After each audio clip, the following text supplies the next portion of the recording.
ભગવાન શિવ કહે છે કે કદાચિત સહિ સર્વેશમ પ્રદોષે પર્યપૂજયત ત્રયોદશ્યામ નિરાહારો દીનવાનક્તવ્રતી શિવમ.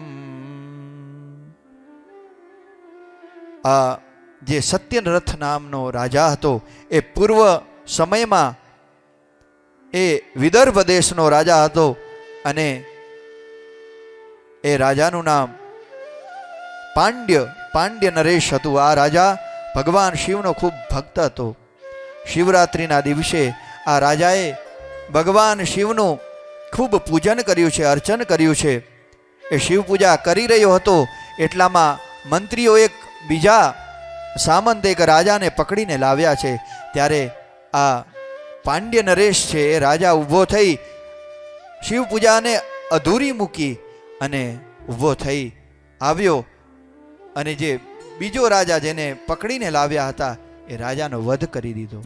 એક તો શિવ પૂજાને છોડી અને એક બાજુ શિવ પૂજા સમયે હત્યા કરી છે. અને ત્યાર પછી આ રાજાએ એ સમયમાં શિવ પૂજાને અધૂરી મૂકી ભોજન પણ કરી લીધું. આ રીતે ભગવાન શિવનો અપરાધ કર્યો. એને કારણે જ આ રાજા બીજા જન્મમાં સત્યરથ રાજા બન્યો અને એને યુદ્ધમાં એનો પણ વધ થઈ ગયો.